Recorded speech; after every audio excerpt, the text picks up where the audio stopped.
ficaremos indiferentes à Tua presença nesse lugar, Deus.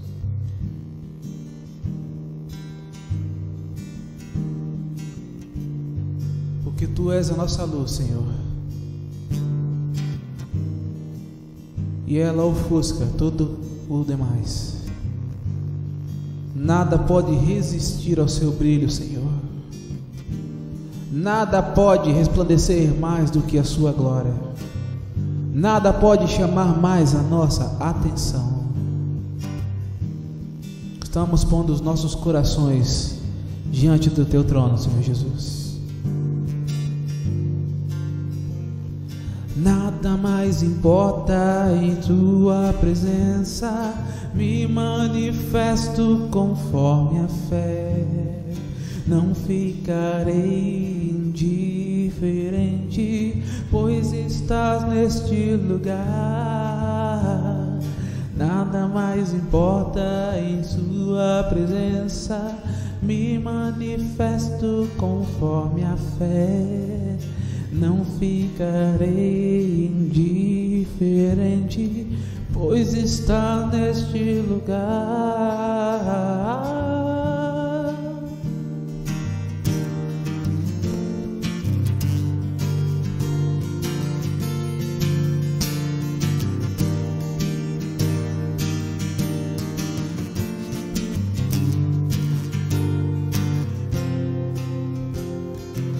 Sempre penso em Ti, sempre penso em Ti,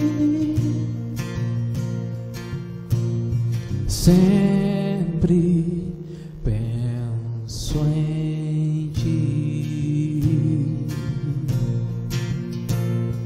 Mostra-me Tua glória, ó Deus, liberdade e amor. Te adoro, ó Senhor, te adoro,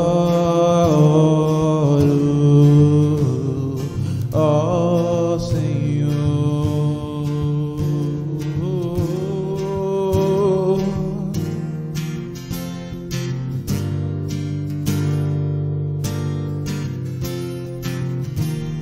Te adoramos.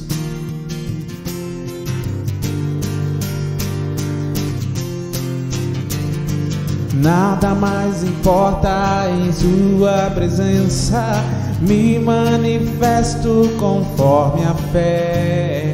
Não ficarei indiferente, pois está neste lugar.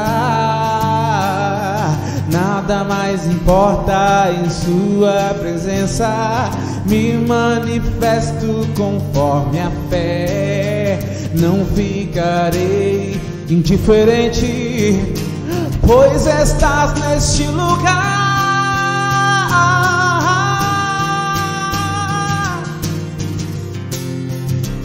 Eu te adoro, eu te adoro.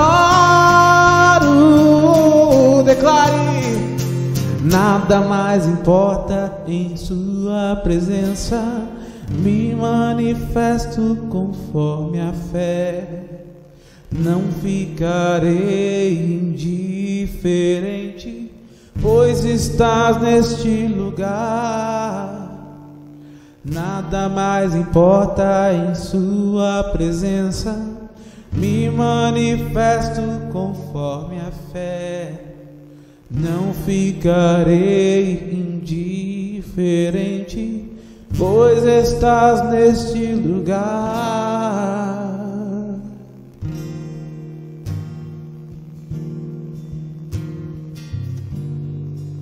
Ele está conosco. Nosso Deus sempre estará conosco. Não temos nada a temer. O Senhor é bom.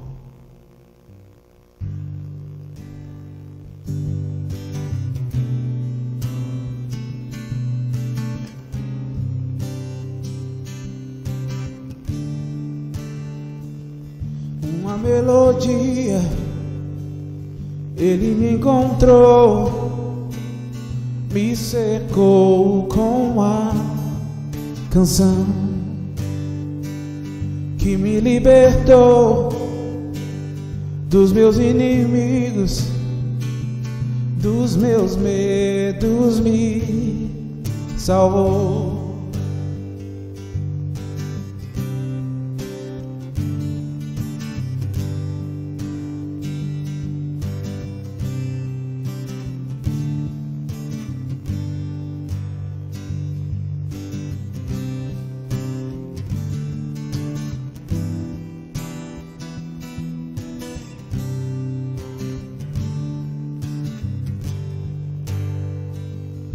Uma melodia, ele me encontrou, me cercou com a canção que me libertou dos meus inimigos, dos meus medos, me salvou. Não sou mais escravo do medo, sou filho de Deus. Eu não sou mais escravo do medo, sou filho de Deus.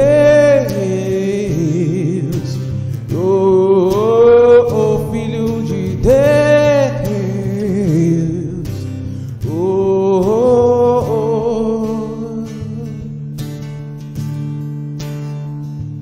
Antes de nascer, escolhido fui, por meu nome me chamou. De novo nasci em sua família, o teu sangue me comprou.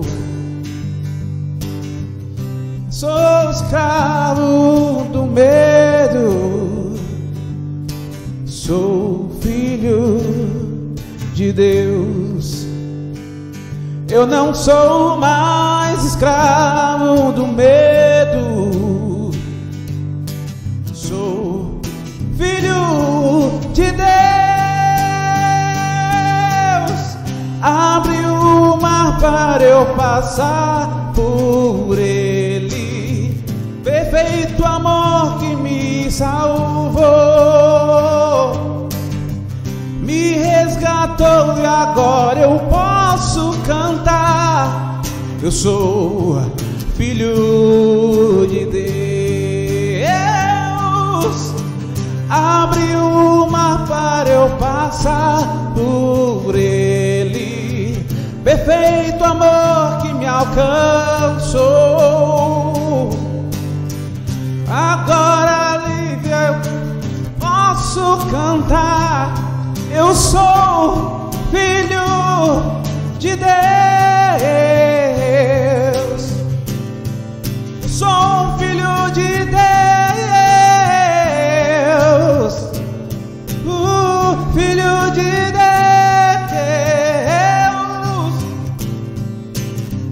Filho de Deus.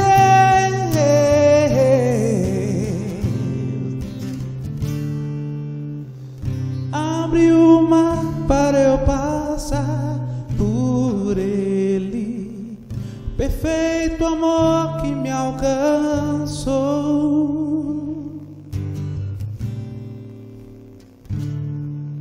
Eu posso cantar. Eu sou filho de Deus. Filho de Deus.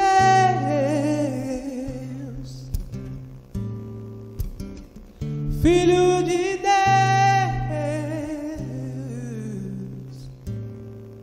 Eu sou filho de Deus.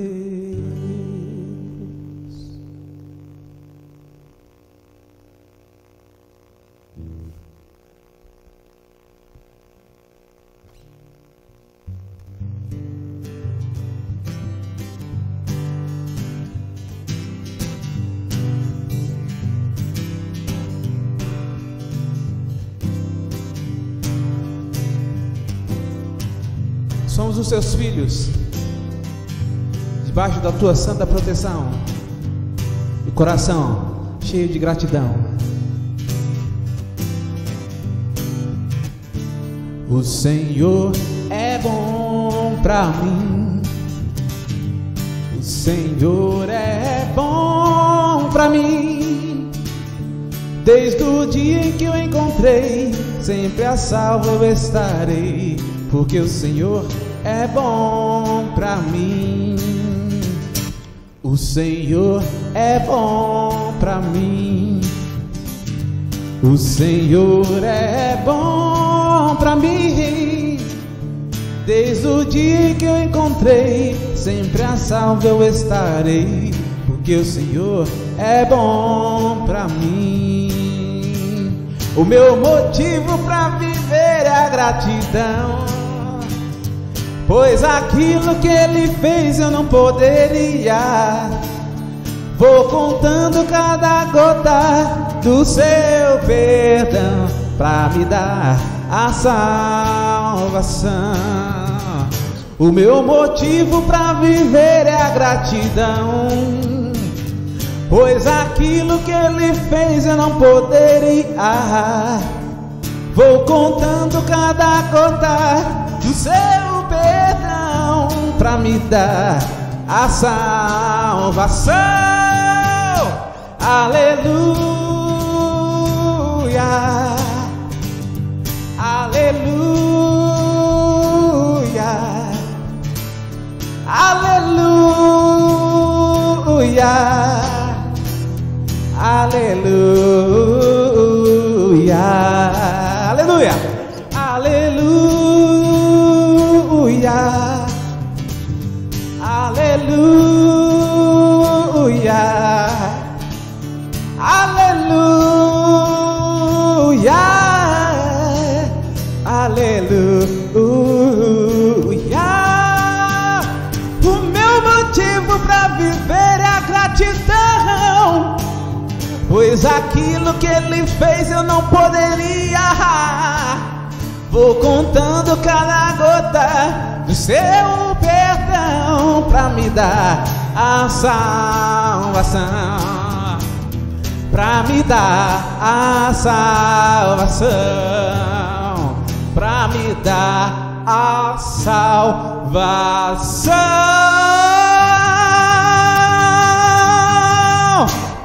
Aleluia! Olá, queridos, quero cumprimentá-los com a graça e com a paz do nosso Senhor Jesus. Estamos reunidos para mais um culto online e um dia especial, Dia das Mães. Eu quero aproveitar e parabenizar a todas as mães, que você possa estar passando um dia muito especial na presença dos filhos e também na presença do nosso Senhor. Que seja um dia marcante na sua vida. E também queremos ter alguns momentos durante a celebração deste culto. Após o término da palavra, nós vamos ter aqui um momento, uma homenagem dos teens às suas mães. Então fique depois da celebração para que você possa ver essa grande homenagem. E também a Escola Bíblica vai fazer uma ligação online logo após o culto para as mães, para homenageá-las. Queremos ter alguns momentos bem especiais, bem marcantes. Inclusive, às 15 horas nós queremos fazer ali no anexo um drive-thru para entregar os presentes para as mães. Então você, mãe, compareça ali, vá com seu carro e nós vamos estar entregando uma lembrança para você. Queremos homenagear cada uma das mães também ali durante a tarde, após a celebração deste culto, tá certo? E no dia de hoje nós vamos também ter o tempo da ceia. Eu creio que é um bom momento para fazermos a ceia do Senhor, aproveitar esse tempo que as famílias estão reunidas e celebrarem juntas a ceia do Senhor. E eu quero ler o texto da Palavra de Deus que fala sobre isso.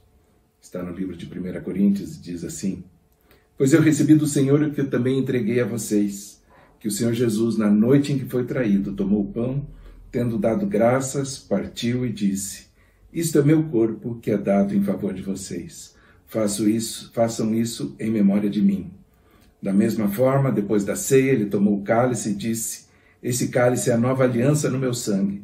Faça isso sempre que o beberem em memória de mim. porque sempre que comerem deste pão e beberem deste cálice, vocês anunciam a morte do Senhor, até que Ele venha. É esse o ato que nós queremos fazer agora, celebrar a ceia do Senhor. Reúna a sua família, tenha esse tempo. Nós mandamos um aviso antes para que você pudesse se preparar para estar com tudo pronto. Nós queremos orar, queremos consagrar os elementos, o pão, o cálice. Queremos declarar isso sobre a sua vida. Então, se você já reuniu a sua família, queremos orar com você. Pai Celestial, muito obrigado. Obrigado pelo teu amor que é derramado sobre as nossas vidas. Obrigado pelo sacrifício de Jesus, através do qual nós temos a salvação das nossas vidas. Pai, nós queremos celebrar essa aliança, a nova aliança que temos através de Jesus. Por isso nós queremos partir o pão e também com o cálice celebrar o nosso Senhor Jesus. A Bíblia diz que nós devemos celebrar a Ele até que Ele venha. E nós cremos que a vinda do nosso Senhor Jesus está próxima, por isso nós celebramos, nos alegramos na Tua presença. Queremos consagrar esses elementos, o pão e o cálice, para que sejam consagrados para uso na Tua presença, para que possamos celebrar, Deus, a aliança que temos através de Cristo Jesus. Nós damos graças a Ti, nós damos toda a honra, toda a glória ao Senhor, em nome de Cristo Jesus. Amém. Você pode participar da ceia do Senhor, ter esse momento, tenha um tempo de oração com seus familiares, abençoe a vida deles. É um tempo muito especial. Vamos ter a ceia do Senhor, então.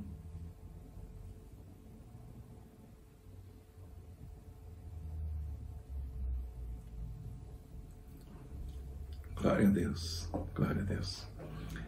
Hoje nós queremos celebrar também, através desse dia especial do Dia das Mães, queremos ter uma palavra do pastor Dinarte Barradas, um pastor querido, um amigo muito especial. E ele trouxe uma palavra direto do coração de Deus para você, para a sua casa, para a sua família. Eu quero que você receba essa palavra, eu quero que você receba o toque do Senhor sobre a sua casa agora. Que Deus abençoe grandemente a sua vida e aguardamos por vocês às 15 horas, ali no anexo, as mamães em especial, para que possamos entregar o presente. Deus abençoe a sua vida.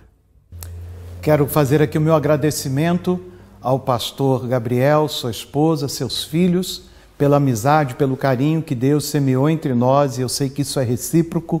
E muito obrigado pela oportunidade de estar com vocês nesse dia tão especial, que é o Dia das Mães.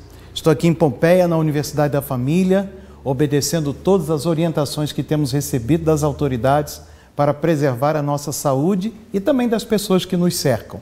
Todos estamos trabalhando em regime de home office e de vez em quando a gente vem aqui para uma ou outra tarefa, alguma reunião, e eu desejo que vocês estejam desfrutando da mesma segurança que nós estamos desfrutando aqui na nossa cidade, com toda a vida tranquila, com toda a segurança que devemos buscar nesses tempos em que a vida de todo mundo está sob ameaça. Que Deus te abençoe. Muito obrigado por estar comigo, acompanhando essa mensagem nesse dia de hoje. Eu quero falar sobre uma mulher da Bíblia. Eu quero falar sobre essa realidade que nos parece ser tão moderna, mas que ao longo da história vem se repetindo, e a gente vai encontrar desde lá do Gênesis história de mulheres que se superaram. E não é à toa que na Galeria dos Heróis da Fé, em Hebreus 11, há lugar reservado para descrever as mulheres que lutaram pelos seus filhos, mulheres que passaram por cima de provas e tribulações, vencendo os maiores desafios da vida. Hoje temos uma realidade na nossa sociedade que cada vez mais temos lares chefiados por mulheres. Isso não significa ausência da figura masculina. Isso significa que em muitos lares, mesmo com a figura masculina, a mulher ocupa um papel preponderante. Sem discutir o mérito dessa questão, sem discutir as questões teológicas, sociológicas, as implicações disso para a sociedade, essa é uma realidade que a gente vive. Mas nem sempre a realidade se parece tão promissora quanto alguns movimentos querem fazer parecer. Mas independente disso, Deus está acima das circunstâncias, Deus está acima das realidades humanas, e eu quero destacar para você algumas histórias de uma mulher que vão trazer alento, encorajamento, esperança e vontade de seguir em frente porque quem sabe o final das coisas é o Senhor. As informações que eu estava passando, se você for pesquisar no IBGE, em uma área específica que chama-se PNAD do IBGE, você vai descobrir alguns dados muito expressivos no que diz respeito ao comando das famílias pelas mulheres. Em casais com filhos, em 2001, nós estávamos falando de 1 milhão de lares que, mesmo com a presença do marido, a chefia, a liderança, o papel preponderante era da mulher. Mas apenas 14 anos depois, em 2015, essa estatística pulou para 6 milhões e 800 mil lares chefiados por mulheres, mesmo com a presença do marido. Uma alta de 551%. Em casais sem filhos, esse número é ainda maior, porque em 2001 eram 339 lares chefiados pela mulher, ainda que com o cônjuge, sem filhos.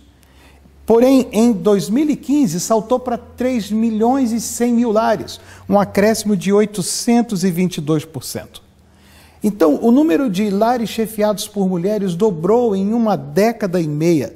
Eram 14 milhões em 2001 e 28 milhões em 2015, um avanço de 105%. A maior parte das mulheres que chefiam as famílias são aquelas que nós podemos chamar de famílias monoparentais. São aquelas famílias, aqueles lares, sem a presença de um marido, sem a presença de um pai. Por que esse tema me é muito caro? Porque eu sou filho de uma mulher que criou seus filhos sozinha. O meu pai veio a falecer quando eu tinha menos de 2 anos, a minha irmã pouco menos de 3 anos, e minha mãe se viu sozinha, numa época bem diferente da que temos hoje, não tinha tanta segurança, tantos aparatos sociais para protegê-la, e ela teve que voltar para a casa de seus pais, trazendo consigo 2 crianças, e até morrer, a minha mãe foi uma mulher que teve 3 companheiros, nunca foi casada com ninguém, e ela foi mãe de 3 filhos, sem ter sido esposa de quem quer que fosse. A primeira família monoparental registrada na Bíblia é a família de Agar. Quem era Agar? Agar era a serva de Sara, esposa de Abrão, e que naquele momento em que Sara não engravidava, ela era estéril, ela é oferecida, Agar é oferecida a seu patrão, que no caso era seu dono, porque ela era uma escrava, é oferecida a ele para gerar um filho para sua senhora. E então nasce Ismael. Tempos depois, pela graça e misericórdia de Deus, Sara engravida e dá à luz a Isaac. E os conflitos se avolumaram ao longo do tempo, porque antes de Isaac nascer, Agar desprezava sua senhora porque ela havia gerado um descendente para o seu patrão quando a patroa não tinha filhos. E logo depois que nasce Isaac, essa rixa se agrava até o ponto de Sara dizer a ela, ou eu, e Abrão, instruído por Deus, diz, pode liberar essa mulher e seu filho, e Agar e Ismael são postos para fora de casa, literalmente a pão e água. O que essa história pode dizer para nós quando nós estamos comemorando o Dia das Mães? É porque no meio desse caos social de Agar, no meio dessa tragédia pessoal de Agar, no meio de uma situação na qual ela é ao mesmo tempo algoz e vítima, aparece aquele que sempre vem para redimir a nossa história. Aparece aquele que sempre vem, não para dar ênfase aos erros que eu ou que qualquer pessoa tenha cometido, mas aquele que vem para mostrar a sua graça redentora, para mostrar a sua misericórdia e para dizer para mim e para você que a nossa história não termina no nosso fracasso. Ele vem para dizer para mim e para você que a nossa história não termina nos males que os outros nos causaram. A nossa história não é determinada pelo abandono que nos deixaram, não é determinada pela falta de recursos com que nós estamos vivendo. O nosso futuro, o fim da nossa história é determinado por aquilo que Deus tem para nós, pela palavra dEle, pelas promessas dEle, e é isso que eu quero para você, mãe, hoje. É isso que eu quero para você que chefia uma família, e mesmo você que é homem. Essa história diz respeito a mulheres, mas essa história diz para mim e para você, ainda que homens sejamos, que o fim da nossa história é determinado pela palavra de Deus, pela promessa de Deus e por aquilo que Deus quer que eu e você saibamos. Porém, quero voltar aqui para as mulheres, porque nesse Dia das Mães, há muitas mulheres cujo coração está pesado. Há muitas mulheres cuja perspectiva de futuro está comprometida. Ela olha para os nossos dias, para as coisas que estamos vivendo, para as notícias que passam todos os dias, e ela fica pensando o que vai ser do meu futuro e o futuro dos meus filhos. Ela fica vendo o desemprego, ela fica vendo a falta de recursos, ela fica vendo a desmobilização social, governamental, e ela diz, o que vai acontecer comigo? O salmista chegou um certo dia nessa perplexidade e disse, eleva os meus olhos para o monte, de onde me virá o socorro? O meu socorro vem do Senhor, que fez o céu e a terra. Essa é a palavra de esperança para mim e para você. Vamos caminhar com Agar e vamos ver o que aconteceu com ela ao longo dessa história tão curta na Bíblia, mas tão longa na sua aplicação que chegou até nós hoje. Ela é uma história tão curta no que diz respeito às personagens envolvidas, apenas ela, seu filho e um anjo, mas ela é ampla no sentido das pessoas que são beneficiadas com os ensinos, princípios e lições que estão contidos nesse texto. Deixe-me correr com você, depois de 14 anos, em que tudo começou daquela gravidez do seu patrão, em que a patroa diz para Abrão, ou ela ou eu, a típica história daquela mulher que engravida de uma relação disfuncional, situações que adultos criam e que deveriam resolver assumindo a responsabilidade, acabam desembocando sobre aqueles que menos recursos têm para resolver a sua própria vida. Temos aqui um menino pré-adolescente, lançado para a rua junto com sua mãe sem recurso algum. Em Gênesis capítulo 21, versos 15 e 16, diz o texto bíblico que, tendo acabado a água do odre, colocou o menino debaixo de um dos arbustos e, afastando-se, dizia, assim não verei morrer o menino, e levantando a sua voz, chorou. Agar estava desesperada, ela estava desesperançada, ela não tinha perspectiva. Ela colocou seu filho debaixo de um arbusto, talvez tentando prover o mínimo de conforto que uma sombra de um arbusto no deserto poderia dar para ele, e ela foi para longe para sequer ouvir o choro e não ser alguém que estivesse assistindo à morte de seu filho. A primeira lição que esse texto diz para mim e para você é que nós não devemos nos desesperar quando os recursos materiais acabarem. Os recursos materiais, eles podem acabar. E eu quero ser muito honesto com vocês. Já houve momentos na minha vida em que eu vi os recursos materiais escasseando na minha casa. Quando a minha filha caçula nasceu, eu estava desempregado no auge do Plano Cruzado em 1986. Quando a Norma voltou para casa do hospital, quando nasceu a Helena, ela disse para mim, Dinarte, você precisa comprar alguma coisa, porque nós não temos nada em casa. E a minha resposta para ela foi, eu vou buscar. Mas esse vou buscar era um eufemismo, porque era dia de culto, quinta-feira, eu ia buscar a Deus porque eu não tinha dinheiro para comprar nada. Nada. Mas quando eu cheguei em casa à noite, depois do culto, eu trouxe uma oferta que o tesoureiro da nossa igreja me deu. Dentro de um envelopinho, ele era um homem oriental e ele disse, aqui tem uma oferta de igreja para neném do irmão Dinarte. Eram 100 cruzados, um bom dinheiro na época. Mas quando eu cheguei em casa, sobre a mesa, havia frutas, verduras, alguns legumes, e eu falei assim, Norma, de onde veio isso? Ela falou, quando você pegou o ônibus para ir no próximo ônibus que chegou, o Alcemir desceu aqui e ele trouxe 2 sacolas do sítio do pai dele, porque ele disse que não tinha dinheiro para comprar um presente. Então ele foi no sítio do pai dele e trouxe tudo que tinha de maduro para a gente comer. Não se desespere quando faltarem recursos.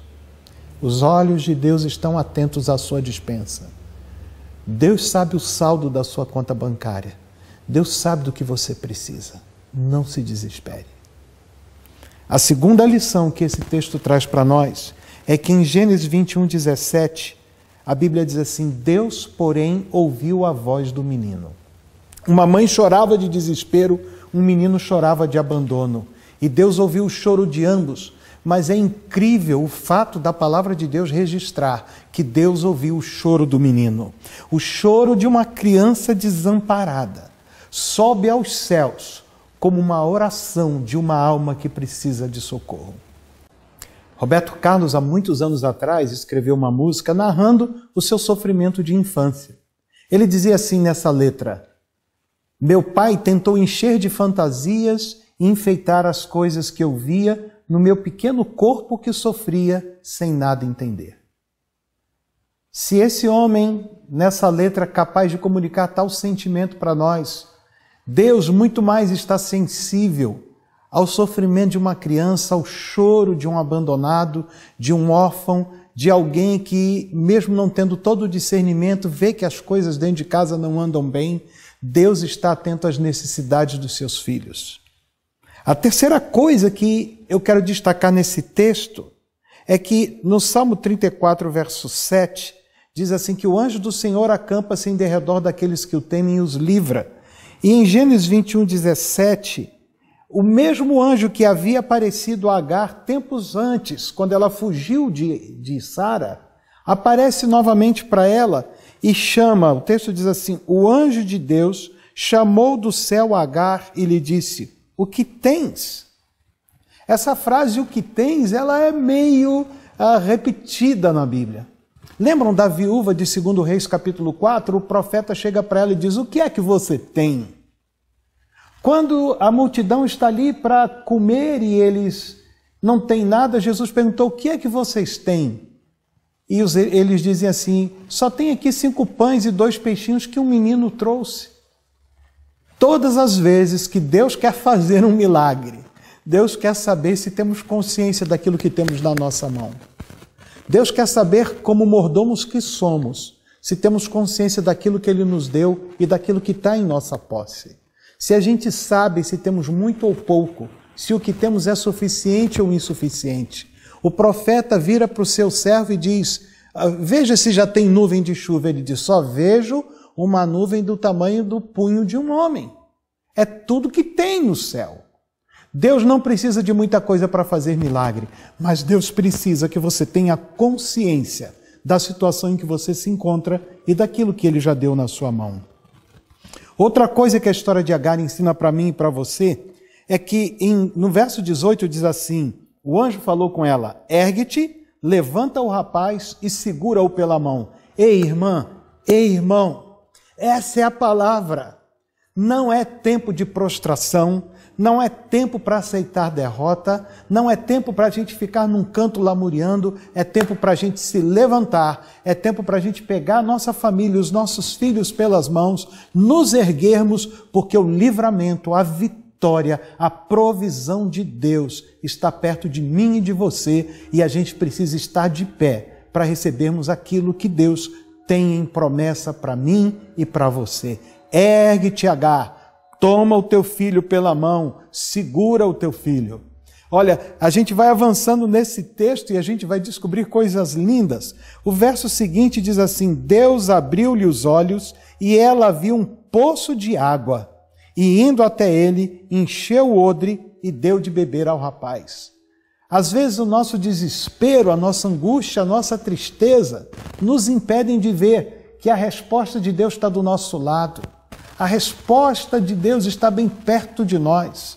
O que é que você tem? Aquela viúva tinha um pouco de azeite, foi o que Deus usou para o milagre. Os discípulos tinham 5 pães e 2 peixes que pegaram de um adolescente, foi suficiente para alimentar uma multidão. Às vezes nem isso temos em mãos, mas Deus é dono de todos os recursos. Do Senhor é a terra e a sua plenitude, o mundo e os que nele habitam. Salmo 24, verso 1. O profeta Ageu diz assim: minha é a prata e meu é o ouro, diz o Senhor dos exércitos. Então Deus tem os recursos, para prover você no meio das suas necessidades. Confie na provisão de Deus, porque Deus faz brotar água no deserto. Por último, eu quero chamar a sua atenção. Nos versos 18 a 20, diz assim: porque eu farei dele um grande povo. Deus estava com um rapaz que cresceu, habitou no deserto e tornou-se flecheiro. Deus tem um futuro para os seus filhos. Se tem um versículo que a gente tem repetido muito ao longo desses últimos anos, é Jeremias 29:11. Eu é que sei que pensamentos tenho a vosso respeito, pensamentos de paz e não de mal, para lhes dar esperança e um futuro. Agar não tinha perspectiva nem de sobreviver, mas agora a palavra de Deus chega no seu ouvido e no seu coração para dizer: eu vou fazer do seu filho um grande homem, uma grande nação.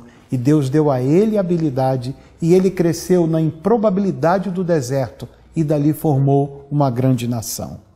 O que essa incrível história de Agar ensina para mim e para você, mamãe? Ensina para mim e para você, mãe, que lidera uma família, pai que lidera a sua casa, você que está aí me assistindo agora. O Senhor continua cuidando das famílias, a despeito da sua estrutura, a despeito da sua origem, a despeito da sua história e a despeito dos seus erros e acertos. Não importa como chegamos no deserto, nem como estamos no deserto. O que importa é que seremos achados por Deus, aonde quer que estejamos, e seja lá como estivermos. Eu gostaria que a minha mãe estivesse viva hoje. Eu gostaria que ela pudesse estar caminhando comigo, com a minha mulher, com as netas dela hoje. Eu gostaria que a minha mãe pudesse ver que todo sacrifício que ela teve, que o alto preço que ela pagou, fez de mim um homem, porque Deus me achou no meio do meu deserto. Como eu gostaria que a minha mãe tivesse vivido mais anos, para que ela pudesse se alegrar e de alguma forma compensar no seu coração os muitos anos de dor e sofrimento. Eu tenho certeza que os anos que ela viveu os últimos anos foram anos de muita alegria. Ela conheceu várias de suas netas, ela tem 6 netas e ela conheceu 5 das 6 netas. Eu queria muito que ela pudesse estar aqui hoje, mas essa mensagem não é para minha mãe, essa mensagem é para você, mãe. É mensagem para a mãe de vocês que estão me acompanhando. As minhas filhas estão hoje comigo e estão vendo as promessas de Deus se cumprindo na nossa casa. Você também está hoje comigo. Você também está hoje aí onde está me assistindo. E você e os seus filhos vão viver também uma incrível, sobrenatural e maravilhosa história, porque o Deus de Agar é o Deus da sua família. Que Deus te abençoe, mamãe, que você hoje no seu coração receba a visita dessa palavra, como a voz de um anjo falando para você: tudo vai dar certo no final. Que Deus te abençoe em nome de Jesus.